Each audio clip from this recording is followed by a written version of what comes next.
Good evening. It looks like your tax bill will go up so we can pay for illegal immigrants and asylum seekers. Labour keep telling us about this financial black hole. Now, it turns out that a large chunk of that is the bill for illegal immigrants, and that problem is set to get worse, not better. The Home Office has been massively overspending when it comes to illegal immigration. Over the last 3 years, the Home Office estimated it would cost the taxpayer £320 million to handle asylum, border control, visas and passport operations. It costs £7.9 billion. That's an overspend of £7.6 billion quid. Whoopsie. The initial estimates of this year's cost are roughly £6.4 billion, but just look at the numbers coming across the channel now and the total lack of a plan to deal with them. We've had 7,000 arrivals since Keir Starmer became Prime Minister, more than 20,000 this year. The queue in Calais is getting bigger, not smaller. There's no deterrent anymore, so every single person who arrives will be able to claim asylum, then appeal again. We're going to have to build new sites to accommodate these people. The actual cost of this is going to be eye-watering. So when Sir Keir Starmer says this... I will be honest with you. There is a budget coming in October, and it's going to be painful. We have no other choice, given the situation that we're in. Those with the broadest shoulders should bear the heavier burden. To accept short-term pain for long-term good. The difficult trade-off for the genuine solution. And then Rachel Reeves says stuff like this. We were left a £22 billion black hole for this year in the public finances. Those are numbers, and that was spending covered up by the previous Conservative government. What they're not telling you is that a large chunk of that black hole is to pay for illegal immigrants. Another large chunk of that is the £3.1 billion Labour borrowed to pay the unions, by the way. But when this miserable budget lands and there are tax rises, there's no winter fuel payments for some pensioners, capital gains tax will probably go up, so you don't get much of a return on your investments. Inheritance tax will probably go up, won't it? So the money that your loved ones or you have worked all your lives for to pass down to the next generation is just ripped away from you, just so we can give it to people who have come to Britain illegally. Sir Keir Starmer, he can go around Europe and shake the hands of as many European leaders as he wants. Maybe he should press the flesh of a few British people and see how they feel about that. Let's get our thoughts on my panel tonight. We've got GB News superstar, it's Nana Acquia. We've got Conservative peer Lord Bailey and former Labour Party advisor Matthew Larsen. Nana, I will start with you on this. Do we have to be a bit honest here? Do they have to be a bit honest now and start telling us, well, it's one thing that your tax bill's going to go up, inheritance tax, capital gains, whatever happens, happens.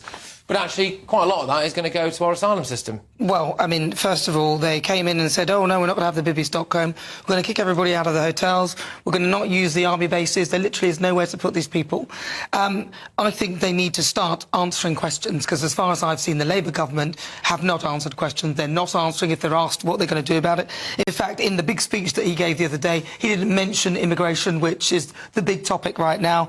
It is clear that it is going to cost this country an absolute out-and-out fortune. There is, as you said, no deterrent, and also the fact that they are simply, they've got rid of Rwanda, so they're just going to repeat the mistakes of the last government. Yeah. I don't see anything positive coming out on the Labour Keir Starmer Party. was pleading on us to, abide by the social contract. Look, if you've got the broadest shoulders, then, you can pay a bit more now. Look, honestly, you just pay a bit more now, and it's for the greater good. Well, actually, hang on a minute. If 6-point-something billion, dare I say even nudging 8 billion quid of that, is to go for people who've literally just arrived here illegally across the channel or by other means in the back of a lorry, well, I don't think the vast majority of the British public will consent to that.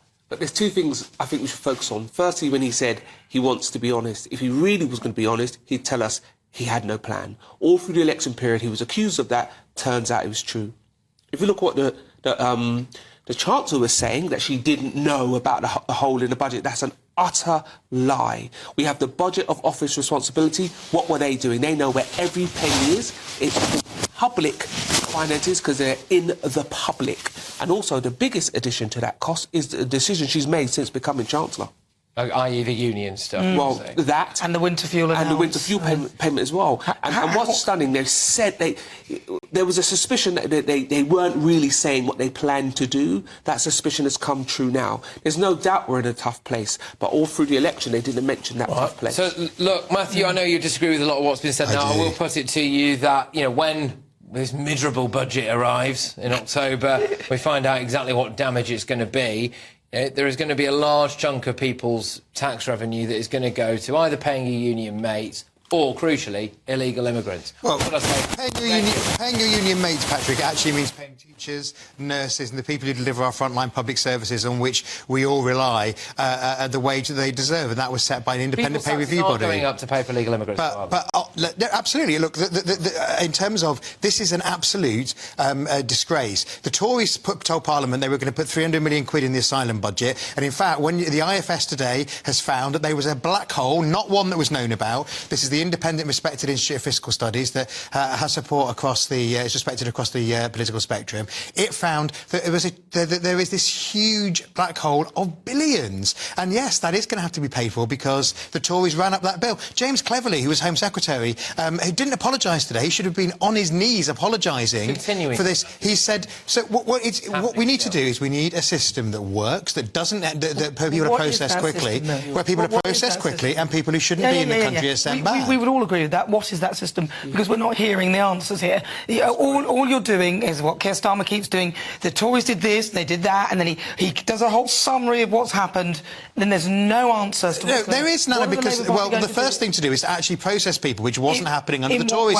Was they were sitting in hotels at the expense of the taxpayer, and it's been a national disgrace. Can I just say one thing? The Tory government couldn't stand and say, what a good job they did. They did not do a good job. They definitely could have. We can agree on that. Let's be clear about that.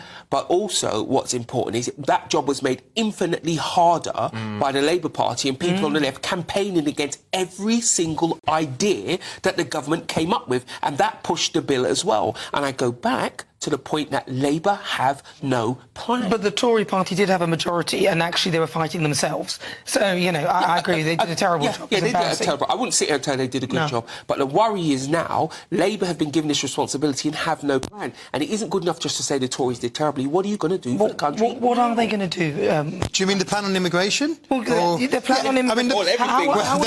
endless plans. We're going to discuss in the next hour rather too many plans. How are they going to spend less than the Conservative government before them? That's what they're going to do different. Well, Rachel Reeves has asked every department to find savings. I think there's a danger that she becomes the Iron Chancellor, but we have to sort out this migration mess. We have to start having... The key thing is to send people who aren't back, who shouldn't be here, which is why Yvette Cooper's Home Secretary has put an emphasis on repatriating people when their asylum claims have failed. And we've seen some flights already, but we need to see a lot more. Here, then. So you're going to let them come here, and then you're going to... Because we're working internationally. That's why the new cross-border police force. That's why smashing the gangs. Patrick will laugh when I say that. But it takes time because you want fewer people arriving, and we need to work together with Europe, which is why you've seen him talking to Macron and Scholz over the last few days. Hang on a second. Working together with Germany on this is literally working together with the people who created this mess. What Angela Merkel did to the continent of Europe is an absolute disgrace, and we can never go back from it. That woman deserves a huge amount of criticism for that. But just to talk about the social contract now, okay, between ordinary, hard-working British people and the government, right? And when you look at now the tax bills, we all know the tax bills have been astronomically high already. They're going up again. It's going to be a miserable budget, okay? And you're going to see things like inheritance tax probably go up. People who've worked all the lives for it. And a huge chunk of that money now is going to go so that people who have just arrived in Britain can live in nicer conditions. And that, I'm sorry, but I can see, I'm not encouraging any, I can see protests about that. Well, I'm just sick to my back teeth of it. I've had enough, but I know if I go and protest, I'll be probably called a racist, and then I'll maybe locked up simply for being part of any sort of protest if anything bad happens whilst I'm there. Look, I genuinely think that the British people have a right to get an answer from the Labour government as to how they're going to spend the money and where that money's going to go. I'm sick and tired of all the fact that we are funding appeals. I think maybe you could could appeal once, and then if you fail your asylum, we should not have to fund it. It's the whole legal system behind it as well. What are the Labour Party going to do to change that, to stop this repeated appeal? What are they going to do? We want to know, not smashing the gang. They're already here. I think the financial burden coming for the country needs to go wider. Now, immigration is one thing, but the Labour government has to explain how it's going to have this very high level of public service and how it's going to pay for it. They made great arguments about the high level of the tax burden, where they are absolutely going to add to that now, and they can't have it both ways. They either believe we should lower the tax burden, or they believe we should have all of these services. There's a tough nut for them to crack. They say the latest from the NHS, for example, is, and you know, it's approaching that time of year again, isn't it? Winter crisis. But they say that, right, if you give us just another £3 billion, all right, we might be able to get a handle on the waiting list. I think most people in Britain would rather give the NHS £4 or £5 billion and not give, what's it going to work out as, £8 billion for illegal immigration? Well, I don't think anybody would disagree with you, Patrick, and that's why we need an asylum system that works, that doesn't pay people to sit in doesn't pay for people to sit in hotels for month after month, which sends people back who shouldn't be here, which sees fewer people arriving on our shores because we've taken international action to do that, processes people quickly and sends people home who shouldn't be here. You're just doing what Keir Starmer does, listing all the things that we need, which everyone would agree with. Well, that's what they're going to do. They've only had 7 weeks now. They're coming out with absolutely no solutions. 7 weeks, so what? It's irrelevant. Well, what are they going to do about it? You need to make your mind up. 1 minute you say you've done more than the last government did in the whole of its... I think that wasn't a wise line of his. Or you've only had 7 weeks. The point here is, right, look, I want the Labour government to succeed because this is a pivotal time for this country. We've already seen riots in the streets where people are disgruntled about the social contract. Yep. We are very worried about the costs going forward. I want to see them succeed, but what they're going to have to do is admit that we're about to see Labour austerity or the country goes under. There isn't two. That's because we've got to pay for the bills that you left us with. No, you can't blame the Conservative Party. We can when they left a massive deficit. Yeah. All right, guys.